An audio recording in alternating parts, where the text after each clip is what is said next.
Take one, ready to roll. Good to see everybody, and welcome to fall camp.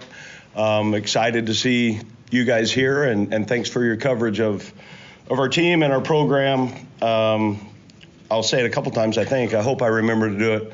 But the ability for you guys to tell our story, our student-athlete story, the way that the team comes together.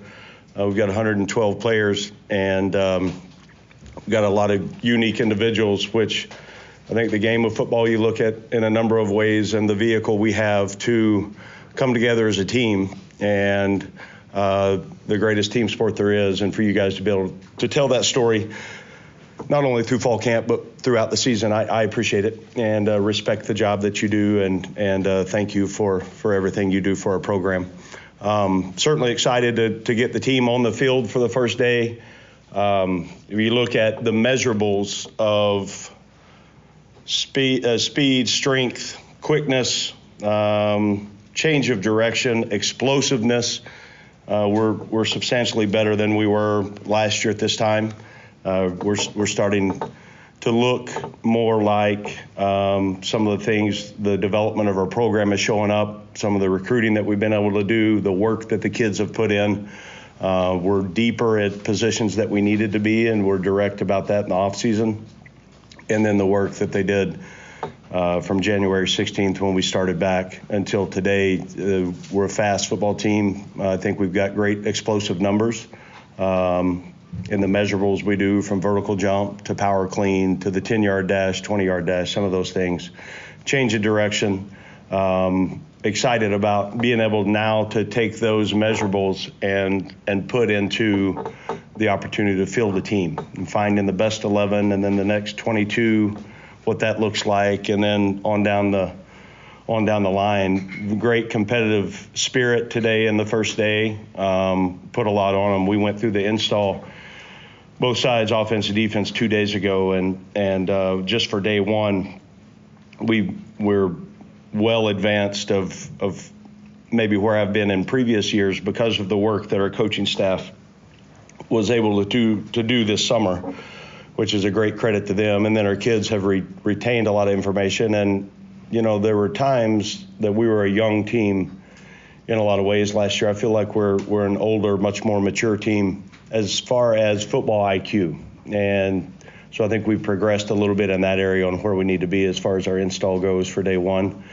And now we'll flood them with as much info as we can between now and when we get going tomorrow to continue to build on that. So we're going to, as long as we can from a depth standpoint, we'll two-spot our practice so everybody on the roster will get exactly the same amount of reps. We'll move guys around. You know, there's really not a depth chart. There is just for guidance, but we're going to move guys from different fields as we go into camp, and they understand that. There's a lot of competitive battles going on at every position, and that makes you better. So, you know, we've got wake up tomorrow, and we're 28 short days away from our first game, so it'll be here quick. But I'll open up with questions if you have them.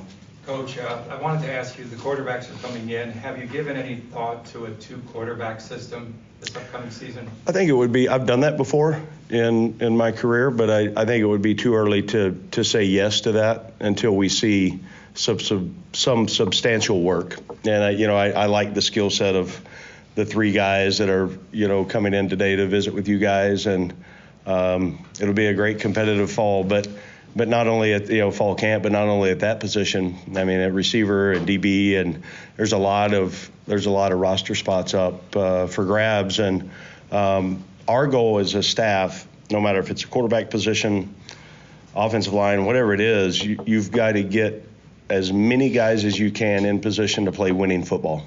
And then what does that look like from a rotation standpoint once we get to the games? Coach, what did Matt Sluka show you today, especially with his legs? Yeah, I think he's got natural ability. He's got a feel for the position because he's played, you know, he's got a lot of experience playing quarterback. And I think he understands if it's not there, he's talented enough, you know, with the run game and with his ability to escape, that he's going to go get positive yards that way. That didn't surprise me today. I think the other two quarterbacks also, they showed as well the ability to extend plays with buying some time with their legs. And, some of this when you're in helmets and just jerseys, there's a little bit more pressure maybe in some of those situations on the quarterback because the protection up front without, full pads on is a little bit different. So some of those situations for the quarterbacks, it happened a little bit quicker than I think it will, but I thought all three showed really good first day natural instincts. What are you looking for in that starter, Coach, when it comes to leading the season? At what position? Quarterback. At quarterback, I would want the starting quarterback to be able to protect the football, to command leadership of the team, to effectively make plays, and to find a way to execute the offense at the highest level he can. Coach, last year I know a lot of it was kind of the potential of what you guys could be, in terms of the messaging to the team and stuff like that. And you'd said it before, you think this could be an elite program. Now that you kind of have something to point to, does the messaging change at all in terms of now we have something you guys can see? Yeah, I think you look at, there's some validation on the messaging that we began with, and that hasn't changed. I mean, the ultimate goal is to compete and win a championship. And, we've got systematically, we've got things in place, in my opinion, to do that. Foundationally, we've got ways to get that done. Now the ability, how good can we get this team in position to go play winning football as a coaching staff? There's some things that have to go your way from an injury and health standpoint. And then we've got to go execute. We've got to be great game day players and great game day coaches. But the opportunity, I will never in coaching and in life, if I'm going to do something, we're chasing to be the best. And that's this program's goal. And anybody that touches our players, from marketing to sports medicine to equipment operations to strength and conditioning, this is an opportunity to leave our legacy on a university in a city. And I feel a great responsibility to get that done as the head coach. Coach, a definite focus in the recruiting and the transfer portal was in the defensive backfield. What have you thought of some of the new bodies that have been brought in, and do you expect that depth to be a strength this year? Yeah, I think just by observation, physically we're a lot longer at those positions, which we needed to be at. And I thought that Coach Shear, Coach Davis, and Coach Nico did a nice job on being very select and direct on who we were going to go get, and then finding a way to get them recruiting-wise. And we've got really healthy competition at corner and safety. As the season played out last year, we needed more bodies at those spots, and we had to adjust schematically a little bit on what we thought we were going to be and what it ended up being. Those guys, in my opinion, have the opportunity to be one of the best DB groups that I've been around. When it comes to the quarterback competition, is there a timeline where you would ideally like to have someone locked in? Well, I think as long as we're getting, it's probably going to be a long answer, not a yes or no. I don't ever want to put a date on it and say I have to have it decided by this day, because it may not be decided, or it may be decided earlier than that.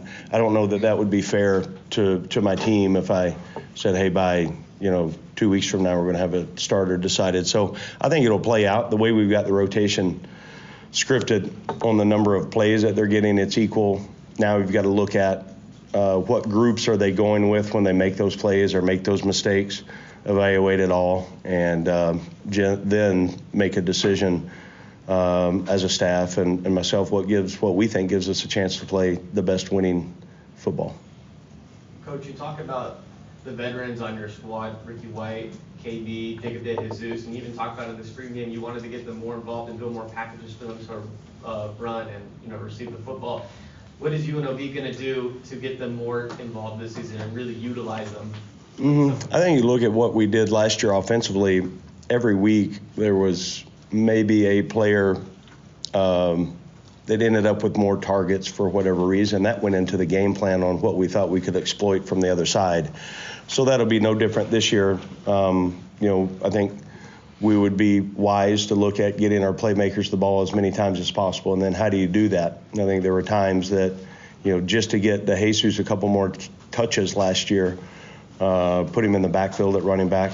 We moved Ricky around once they were starting to adjust the coverage with him. And then as the season went on last year, incorporated the tight end in the throw game. So I think those are all elements that we have an opportunity to bring to what we're doing. Certainly, I think with some of the additions we have at the receiver position, running back, and even tight end, I think we can be a more explosive and maybe more complete offense than we were last year. Coach, after the success the program saw last season, what are some keys that you guys are going to look at to continue the growth of the program throughout the year? Yeah, number one, it would be the steady improvement in every single area of the program every day. And, you know, the theory of growth and the theory of being in rhythm are unmatched. And growth never stops. And if you think that there's a day goes by and you didn't move the program forward in some way, then I failed as a head coach. So we don't have a cruise control. We're full steam ahead, full speed ahead, finding ways to give ourselves advantages in every area, whether it's our recovery habits, whether it's what our guys are going to have for the meals during camp, the cold tubs, the recovery things that go into that, the meeting time. How can we be the greatest teachers during those 45 minutes of meetings that we have? How can, as a head coach in our team meeting, can I teach situational football off of tapes?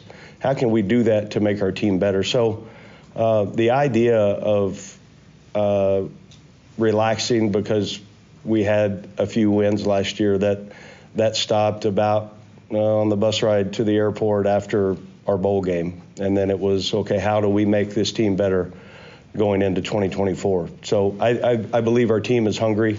I believe they feel the urgency and they understand for 5.5 months we've got to be all in everything that we do. And if we can do that, we'll have a chance to play good football. You guys have some continuity on the offensive line, some all-conference players coming back. How much does that help early in camp when you're installing things, just in general, and maybe with the quarterback? Those guys, you look at Jack at center, Tiger and Ambuel, and then St. John, they played a lot of snaps, and they played a lot of snaps now together, which is great because, you know, that experience I wouldn't trade. They can communicate at a level that would, at this on day one, they're communicating at a level that typically you'd see the offensive line do as the season got started. They're at that point right now. So they're mature guys. They understand it. Not really too many looks that they can get that they don't know how to either slide the protection or get the guy in the right spot, which is a great feeling. Now, how can we execute that on a consistent basis? That'll be the key for them. This is your second year running this offensive system. Anything, you know, for the players or even for the coaching staff that, you know, feels different going into year two that may be different from year one, or just more comfortable? Or yeah, I think you always get with time you become a little more comfortable with some of the things that were early on new. You know, I would suggest that for the entire program, the more success we'll have will be in the ability to run the football on offense, and then the things that creates off of it. That hasn't changed.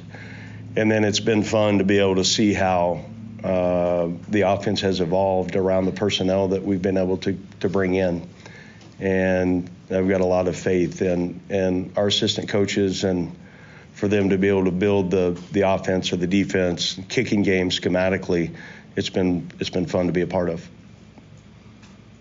Looks like you might be able to build a lot of the running game around some young guys, you know, Jet Thomas and some of the guys who are getting in the rotation now. What is it about your recruiting running backs and then the system that allows young guys to walk in and be productive? Yeah, I think you look really, and last year, maybe on this day, there were a lot of unknowns at that position, at least for me, on getting on the field and who can we count on, who's going to become the starting running back. And this year's, I feel like, it's a little bit, you know, behind Jet. I think we've got 4 to 5 really talented players. Some are, you know, physically, it's a different dynamic than what Jet brings to the table, which I think creates balance, will help us. Who's going to really step up and can pass protect, how vital it is to get them involved in the throw game, being able to catch out of the backfield, the screen game. A lot of times on those things, it's a better feel than it is maybe measurable numbers. So I think they all bring a little bit something different to the table. There's times we can play with 2 backs on the field at the same time. We've got some things in where there's more than that. So we will create opportunities for guys. And I've challenged, not only myself, but our staff. Once today has gotten here, we take the age, we take is he a scholarship or walk on? We don't look at that. We coach everybody the exactly same, like we're trying to get them ready to go play winning ball. And if it's a freshman that's never played in a college arena and he's our best player, he's going to play. And I used the story last night with our incoming freshman class. Years and years ago, when I was a freshman, I played as a freshman, but didn't start my first 6 games. And then game 7, I started. And then I didn't miss a start the rest of my career. I was no different from game 7 than I was from game 6. The only thing that was different was the space between my ears on the belief that I could do it. And I wanted to challenge our freshmen that don't sit around and wait for your turn or your time. That time is right now.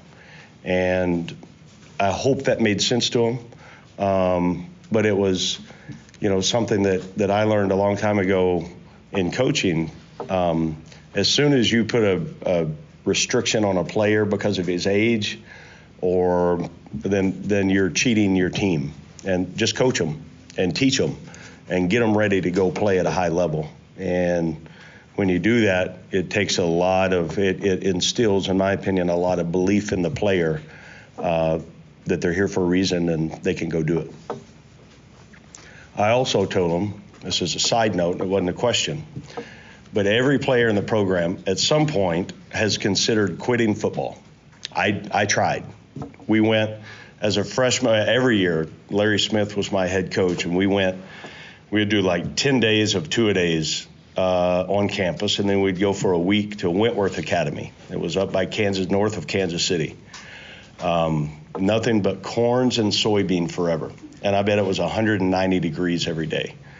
And the dorms that we lived in didn't have air conditioning. And I thought about, once a day, I thought, man, this can kick rocks. I'm out of here. Didn't have cell phones at the time. I'm aging myself. So there were 2 payphones. And I was waiting. I finally got in line. It was a long line, got up there, called, and my dad answered the phone. And this was a Thursday. And I said, man, I'm done. He said, what do you mean you're done? He goes, I'm good. I said, I'm quit. I'm coming home. He's like, what are you going to do? I said, I don't know, anything but this. And he goes, well, so he didn't have a vehicle. They took everybody there on a bus. He goes, go down to the Greyhound stop, find a way there. He goes, it'll probably take you about 20 hours to get here. And he said, we'll go to church on Sunday, and then Monday I'm going to take you down and enlist you in the Army. And at that point, I thought, that might not be that bad. Obviously, I'm glad I stuck it out. But I think everybody, it's hard, man. Playing college football, there's some great opportunities in playing and being a college student athlete. Unbelievable. But also it's really, really hard. And you've got to, everybody, whether you're 30 minutes away or 24 hours away, you're going to get a little homesick.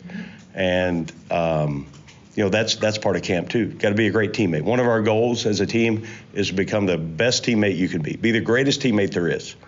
Because the closer this group is, the tight knit that we can have, the ability to galvanize them together, that'll carry forever. Long answer to a very short question. Coach, when it comes to the scheduling this year, 5 Friday games, what kind of challenges does that present for you and your staff? Well, I look at it as opportunities, and what a great opportunity for us to showcase our program. 11 of 12 on TV, national TV in some scope. The ability, we had one Friday night game last year, worked out pretty good for us. I think we've got a good handle on what that schedule looks like. There's some that are, or maybe create a little more opportunities than others because of late away game and a hard place to get to on a Saturday night. You're going to get back 4 to 5 a.m. on Sunday morning and then turn around and play Friday night. Those are things that we've worked in the last couple months on piecing together the schedule for our players. There's a couple that are Friday night. There are some that are Friday night, and then you get an extra day Saturday. So I would say it would be the most unique schedule that I've been a part of. Everything for us, we try to find a way to keep it consistent, and in the players' minds, they know this is our Monday practice, whatever day of the week it's on. This is our Tuesday, Wednesday, Thursday. This is our Friday script, and then lock into the game. So I'm excited about the opportunities that we have, the ability to showcase UNLV on a national stage 11 times, for the opportunity to play postseason. Our kids have embraced it. They understand what's at stake. You mentioned the team is all gas, no brakes. The season openers feels like right around the corner, but how do you kind of evaluate if somebody gets injured on day one, or maybe their fitness is not there on day one? Is there kind of like a grace period, and how do you evaluate that player? Yeah, I think, I'm hard-headed enough to, tomorrow the practice schedule will be just like this, plus about 15 more plays. So we're going to go, and we've got to know what we have. The ability we take a TV timeout about halfway through practice. We mirror a normal TV timeout of extended 3 minutes, 50 seconds. And then the ability to mentally come off that break and then go finish a practice. 11-on-11 situational ball, red zone, 2 minute. We're not going to stop. If you don't do the things right from the time the practice is over today until we get started tomorrow, the practice will expose you. And we've got a really physically in shape team. I also understand the game of football is hard. There's going to be injuries. I hate that part of it.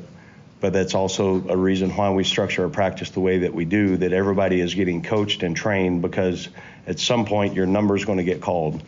And I want your teammates to have the confidence in you to go play. I want the coaches to have the ability to put you in, plug and play. And then for your own self to have the self-belief and confidence that you can go get the job done.